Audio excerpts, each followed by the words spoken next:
I just want knowledge. This was just as much of an act of labor and love as any other workshop that I've ever done. From the doctor's reports to the sit down that I've done with you, to stress, to sleep, and now immunity, there are a lot of overlapping concepts. So I want you to have your best world-class immune system, but you came to the stress talk, right? So you remember that was deep with details. Honestly, it's not fair because there's so much overlap that class will help you with, but I'm not going to reteach all that information. And I'm also not certainly going to just give you the most basic, what everybody knows. Wash your hands, take a hot shower, go to bed, eat something light, take your vitamins. Okay, but that's not this class. So if you're not doing these things already, then you need to get on it. Get consistent sleep, no less than 7 hours, 80 to 90% of the time. Get sunshine in the AM and the PM. You probably remember that was a big topic in stress. Zone 2 cardio, 180 minutes a week. You don't actually, for your immune system, you don't need resistance training. You know, you need cardio, that helps you more. Eat real food, you know, the perimeter of the grocery store. You remember how I spoke about that? 80% of your food. Drink your body weight in ounces in water every day. Right? As we both. Classic. Let's get into what's unique to your immune system. This entire talk is designed on research articles, what can you do at home, free or low cost, that's going to cause your body to stand its best chance to have a strong, robust immune system. And so let's kick it off with what we're already doing, breathing. So Jason, have you considered if you're a nose breather or a mouth breather? Definitely nose. Yeah. And I hope that that's been forever, but most likely it was through some of our conversations. Check this out. The data is so clear that you have to prioritize breathing through your nose. So when you're breathing through your nose, you have microbiome. Do you know what the microbiome is? Microbiome is just a word that says bacteria on or in you. So on your skin, in your sinuses, in your digestive tract, it's everywhere. You have both good and unfortunately you have bad bacteria. You want more good bacteria.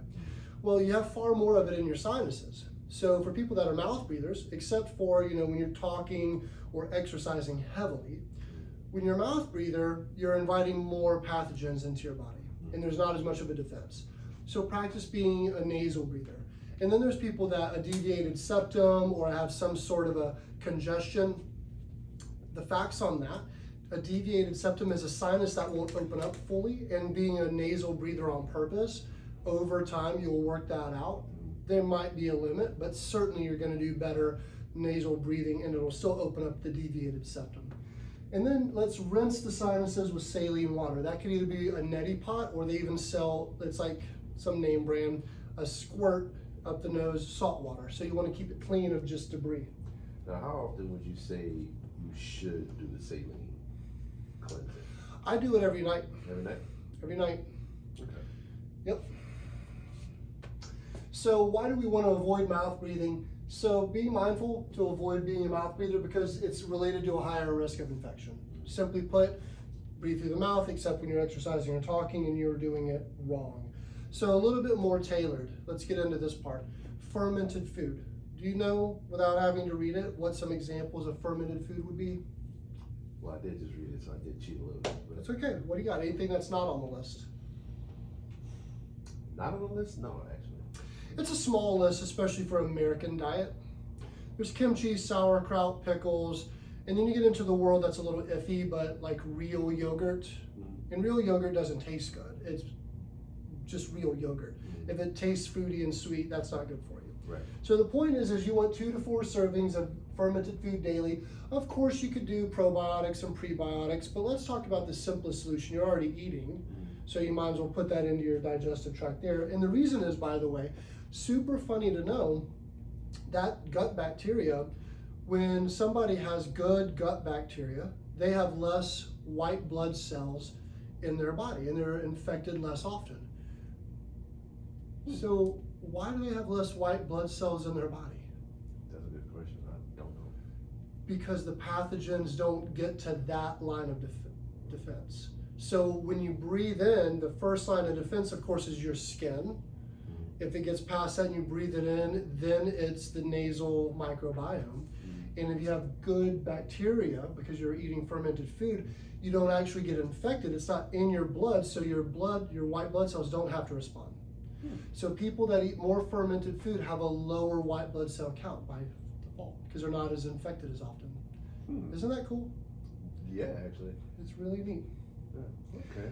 So something that we're all guilty of, research is super clear when you meet somebody, even if you're meeting them for the 100th time, statistically, 80% of the time you're gonna touch your eyes or nose within 30 seconds.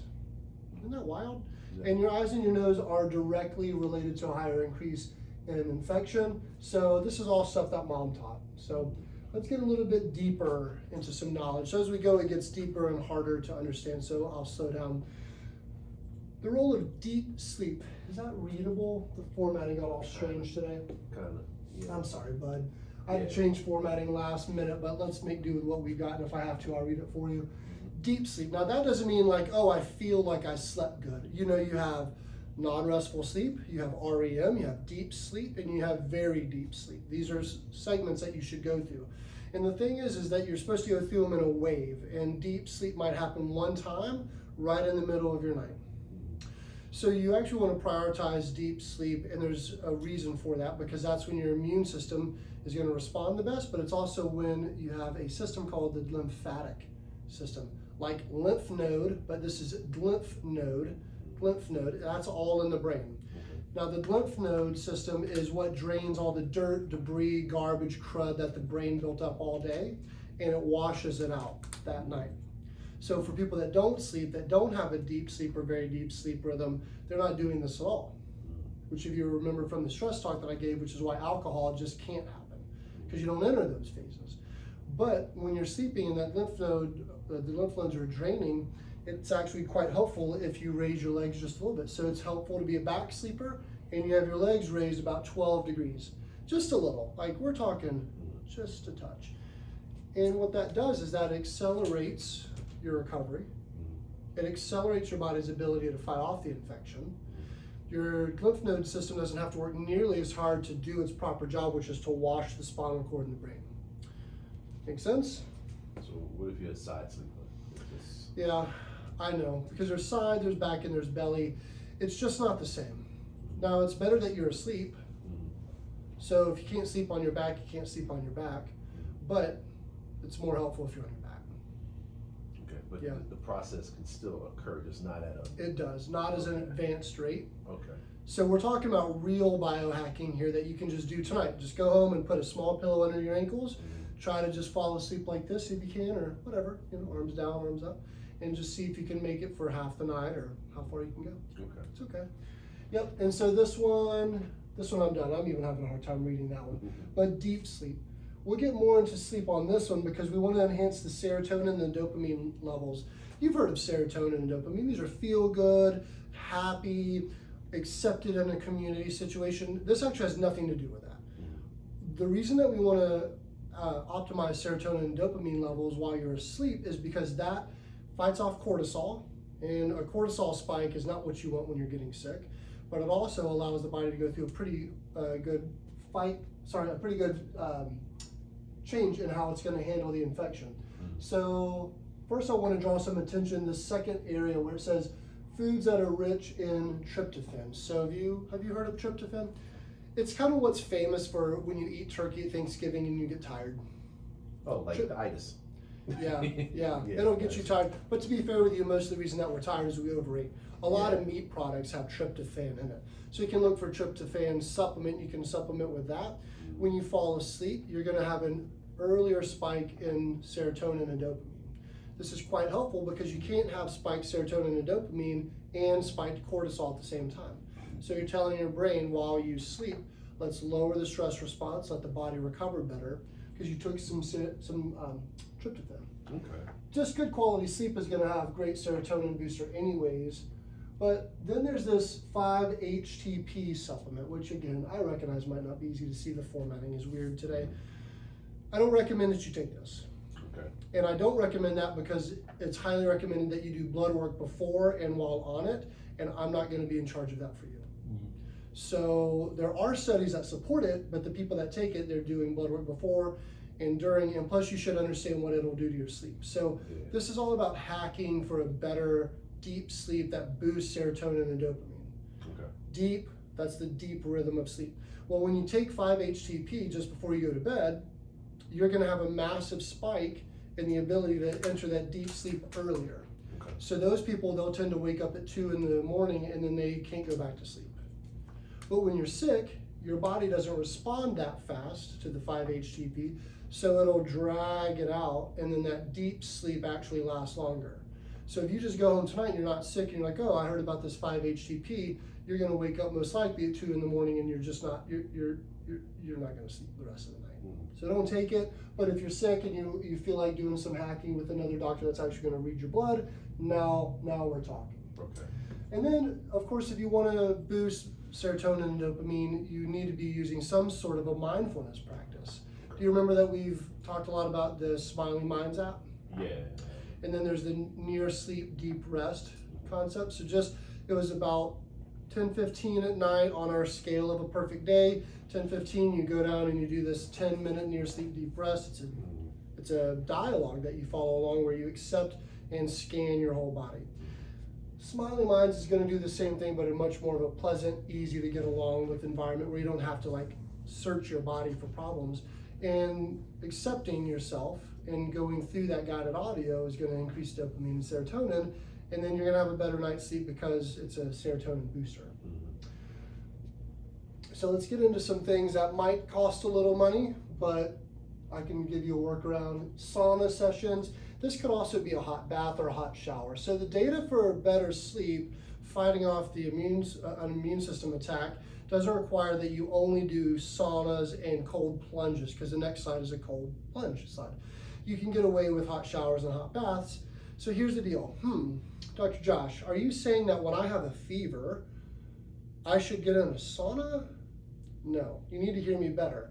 What I'm saying is when you feel the first tickle, and you give that tickle, that little cough, or that first little wheeze, or the first something's not right feeling. We all get it, but few people take action. Then you need to listen to your body.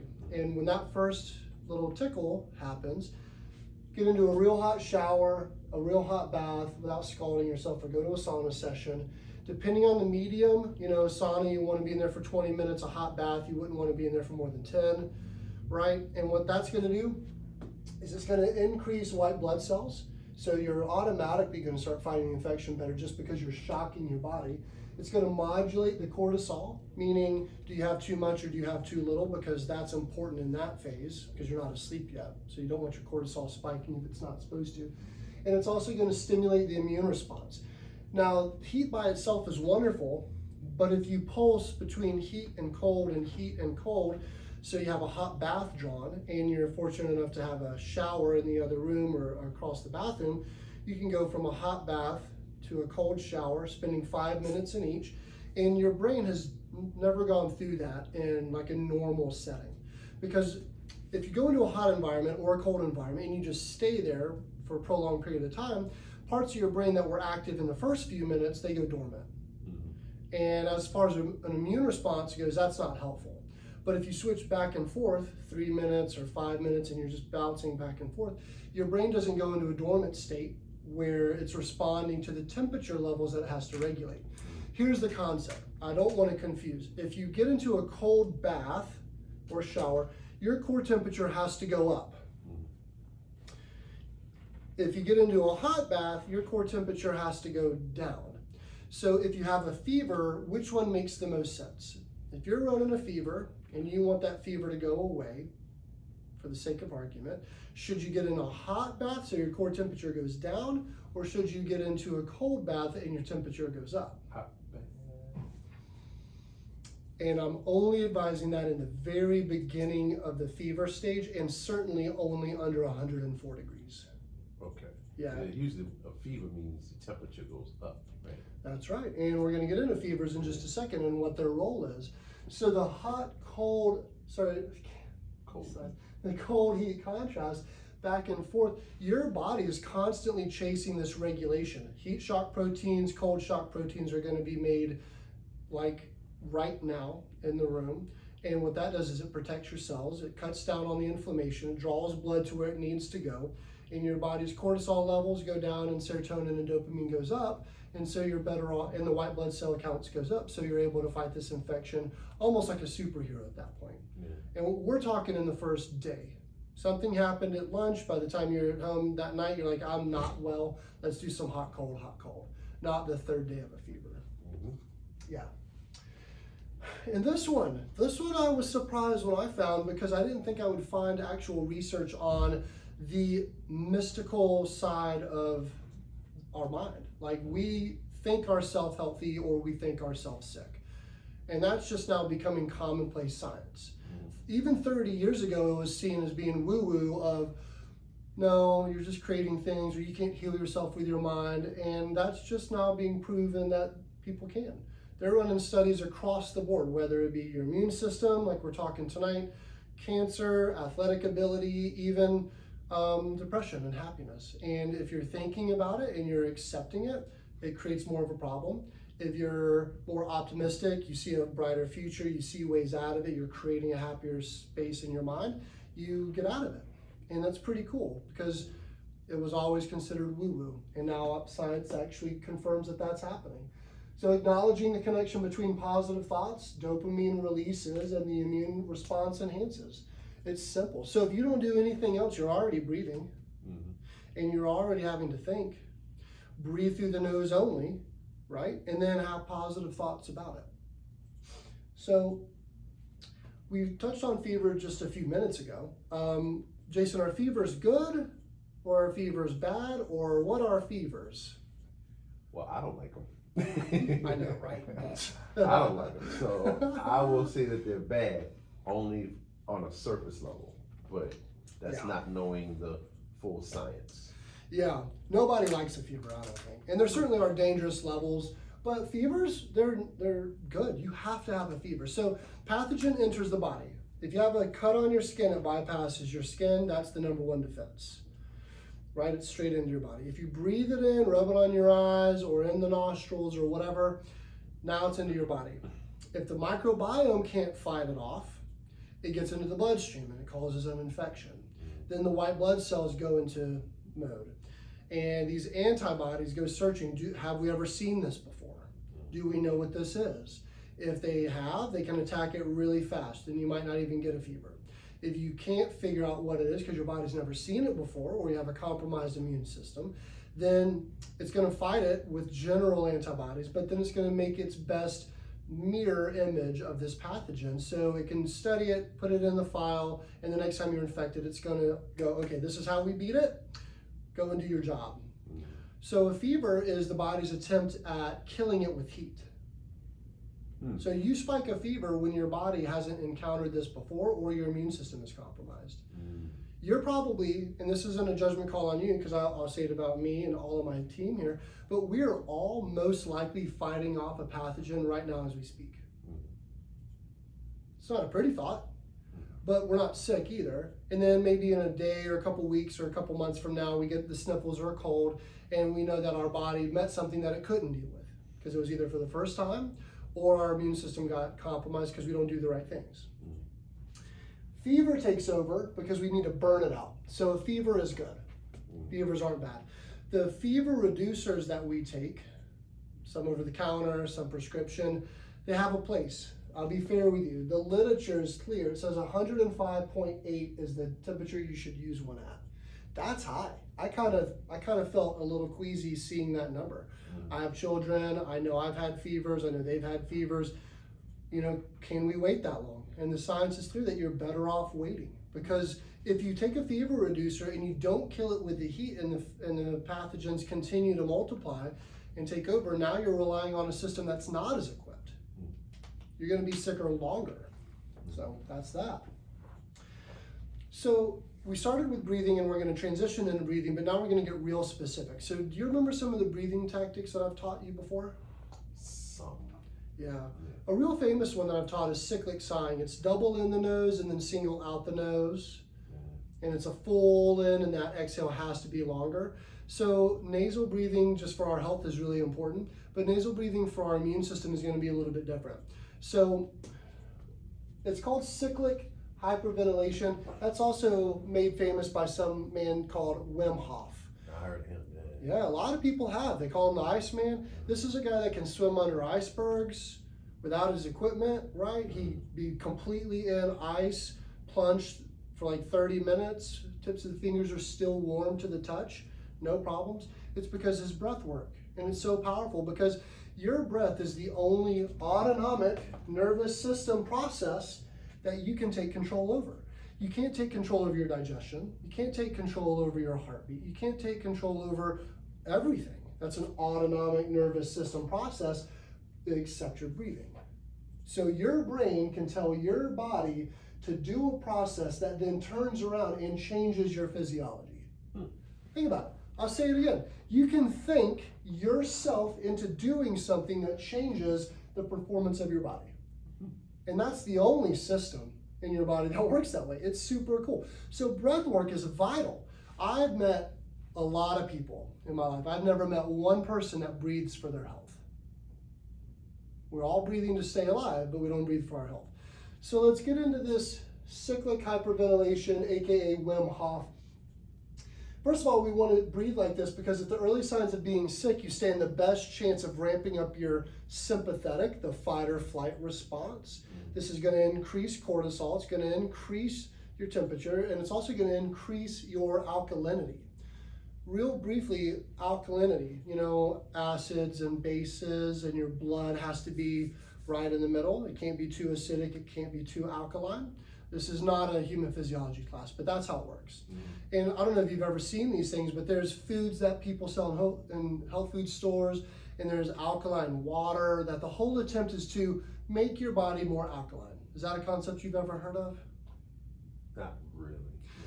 You're not, no problem with that, but there's a lot of people that do that stuff, and I can't find, and neither can the research people, find articles where this is actually proven, because how can drinking water that's alkaline change the way your brain works? And then that change in the brain change your blood. But your breath work, again, if you think about changing how you breathe, that turns around and changes your physiology, will in fact change your alkalinity. This is not just a small novel concept. If you change the pH of your blood just a little bit, it's recorded as about 0.2 to 0.3, so about from 7.4 to 7.7 on the pH scale, which doesn't sound like a lot, but it's enough of a shock that when you're being invaded, the pathogens don't have time to respond, and now all of a sudden you do maybe 3 rounds of this breath work, and you do it 20 to 30 breaths each time with a hold, and you change the alkalinity, you start giving your body the most robust leg up to fight these pathogens. And it's all based on science, and you don't have to do a thing. You don't have to worry about the vitamin C. You've noticed I haven't even talked about supplements. This is not a class about that stuff, but the point is the breath work. So let's get into how do you do this style of breathing. I'll describe it. I won't do the whole thing because we're talking breathing in, and it's aggressive breathing. In the nose, out the mouth, 20 to 30 reps of that. When you make that final exhale, you hold for as long as comfortable for you. It should be challenging, but we're not going to pass out. So let's just say I'm at 25 and 26. So, and then I'm going to breathe in and let it out. However long that was, probably about 15, 16, 17 seconds. And then I just start over again. And doing that for 3 rounds, just 1 time a day, has been proven to significantly enhance the way your body fights off bacteria, viruses, invaders, the flus, the colds, pathogens of all types. And it'll significantly change your blood alkalinity when you can't do that. And it is a big industry. People are trying to sell this water like crazy. They're trying to sell foods that do it and supplements. You're not going to trick the brain. But when your brain tells your body to do something, and your body can turn around and change your physiology, that gets it done. And it is a super unique part of your body. Yeah. So then I ask you, so then what's the most important thing that you can do for your immune system? Breathing exercises, to me. Yeah. Yeah, that's like key.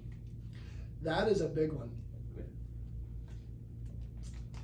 Jason, if you have a device that you rely on every day to get a job done, and it's working at 25% or 50% or 100% capacity, which one would you want?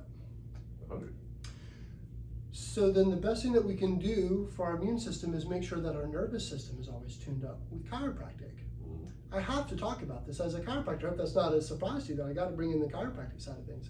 Because everything that I've just described on all the slides before, if we're not working with a well-tuned subluxation-free nervous system, you can do all the other things. And if you have a 25% functioning nervous system, or 50, or whatever number you choose, and you just do all these activities, will you be healthier? Of course. But it's not worth the effort. Chiropractic, correcting subluxations, making sure your nervous system operates properly, and then you do these things, you see massive returns on your effort. And so I think we can read those. Chiropractic, it improves the nervous system. So things that you can look forward to, your neurotransmitter signaling. Your brain communicating to your body increases its efficiency and effectiveness because of chiropractic care. Neuroendocrine pathways, your hormone system, you're going to see in just a second that your brain will hijack the hormone system and communicate through that when your nervous system is working well because of chiropractic. It's a super unique pathway that you don't have access to if your nervous system is subluxated. And then we have this vagus nerve and the inflammatory reflex. I've talked about the vagus nerve a ton with you, but it's a nerve that exits at the base of the skull and it goes out to every part of the body to create a balancing act. Are you working too much or too little? Are you too hot or too cold? Is it the right hormones or do we need more? And that balancing act is in control of an inflammatory reflex, and you know if you're inflamed, you're more sick, right? So the neuroimmune cells and the crosstalk, so how your brain communicates to the immune system and they influence each other, works better because of chiropractic. Stress and immune system responses, you know if you're stressed, your immune system doesn't work that well. How many people have we met, this maybe even you, I'm so stressed, I work so hard, I go, and I didn't get sick. I must be really healthy. And then you get a long weekend or a vacation and you drop. Have you ever been through that or known somebody that has? At least once I have. I know a lot of people that go through that. And the reason is because you keep such high adrenaline, the fight or flight side of your body is kicking and cortisol stays high and typically your temperature is higher. So you're fighting off all these pathogens, but you're not finishing the job. And then so when you take a day off or a week off, and you get sick, it's because your body came out of that panic mode. The nervous system won't respond that way if you're well adjusted. And then the crosstalk in the immune organs, you know you have immune organs. You have the thalamus, you have the spleen. These things are all part of your immune system. So your nervous system being subluxation free is vital for that.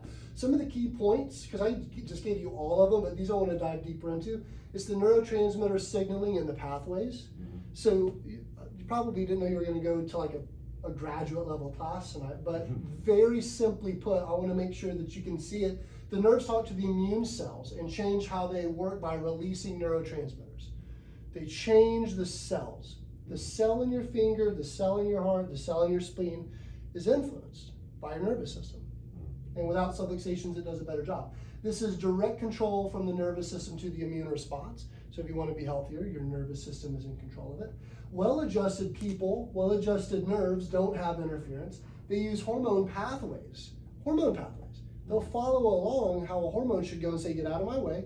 I'm going through now. You don't need testosterone right now. You don't need estrogen right now. You need to get healed. So they'll hijack those systems, quickly communicate between the immune system that it's in trouble, sending catecholamines. This is dopamine, epinephrine, norepinephrine, and adrenaline to make an impact on the immune cell function, including reducing inflammation. It's like you're Superman because you get adjusted. I can't get more excited about it. It's wild. Then, and this picture was way better, and I'm so sorry, but it was supposed to be just this guy. And this guy, his neck is the point that I wanted this on the slide, and now it's all kind of squished. But the vagus nerve and the immune reflex. So here's the scoop. You know that that nerve comes out and it goes out to every part that it's keeping in balance. Has a huge responsibility for the inflammatory response. When the vagus nerve is stimulated, It reduces the immune cells from releasing too many inflammatory molecules. That's awesome, just in and of itself, meaning you're gonna be less inflamed because your vagus nerve is well adjusted. I mean, you've been there before with me, right? You're like, hey doctor, my lower back hurts. Yeah. And then I go to your neck. And it's like, Dr. Josh, did you hear me? My lower back hurts. And I did. And I'm adjusting your neck because I care about you. Because I actually want you to heal faster. And if we can turn the inflammatory response off up here, I know the next thing that I'll do down here will work even better. That's the point.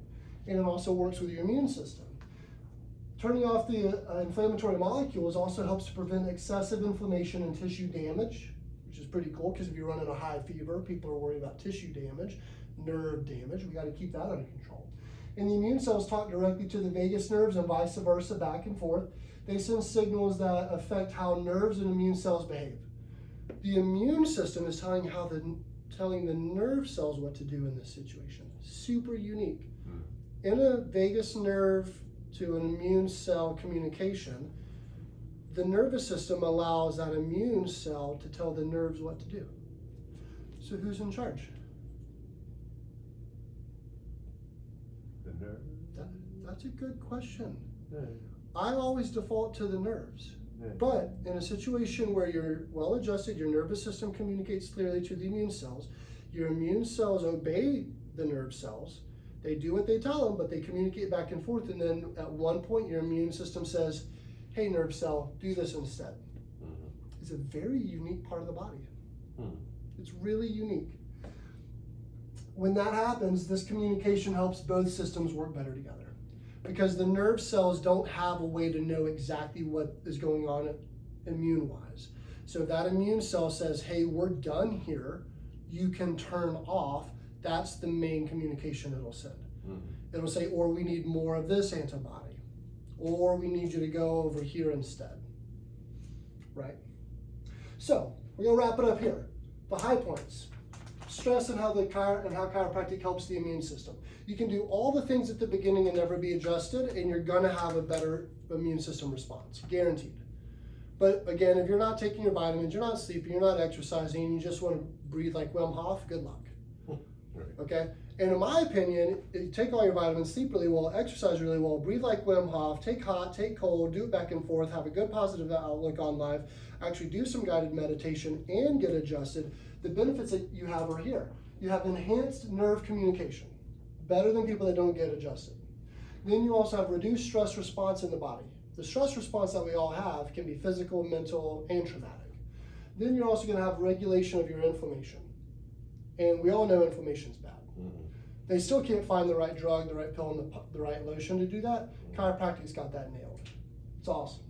You're balancing your hormones. And again, we talked about hormones because the immune system the nervous system communicates through the endocrine system, hijacking the hormone levels because there's a good relationship right here. They're gonna take over and they're gonna give up control. It's not stuck in a pattern. You also optimize nerve and immune communication. It promotes better blood flow, which we all know that's important. Right. You have to have right blood flow. Alleviate pain. I put that on there. Everybody knows chiropractic helps with pain, so we got that. Improve brain plasticity. I do a talk here about ADD, anxiety, depression, all of those mental health conditions that seem to be on the rise right now. Brain plasticity simply means this. Can your brain change? And the answer is yes. But you have to ask, is it changing because it's getting better or is it changing because it's getting worse? And what are the environmental impacts? Are you in a toxic environment? Are you in a healthy environment supporting proper brain growth? And the answer to a lot of the problems that we're facing as a society right now is that our brains are changing for the worse, and it's because we're in a toxic environment, not just with other people, but literally toxic. And there's a lot to that, but our brain plasticity improves because of chiropractic. The brain relies on stimulation, a lot like muscles in the body, to get stronger.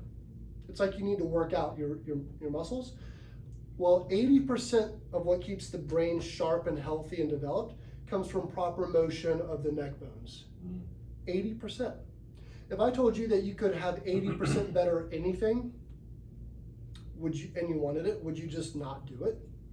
I would do it. And so that's another reason why even when people come in and they have lower back complaints, I'll get in there and I'll adjust their neck because I understand this concept as well. Right. I want you to have a healthy brain that matures and ages well, not something just getting by. And supports the immune organ function, which I covered in great detail tonight, and also fine-tuning the immune response. Here's a hard concept. Well, if you're making the immune system so great and all, and it's so responsive, isn't that the definition of an autoimmune disease? You know, stimulating the immune system. You don't want to stimulate the immune system. You don't want to make the immune system go to work when there's nothing there. That creates an autoimmune disease where your body literally attacks itself. Chiropractic fine-tunes it. It says this is a good thing, this is a bad thing, respond appropriately. So that's why I do this talk. I want you to understand that chiropractic is important. You got to do the basic stuff first, but there's layers to it. So like I went through tonight, I want you to have the best immune system possible. If you're not doing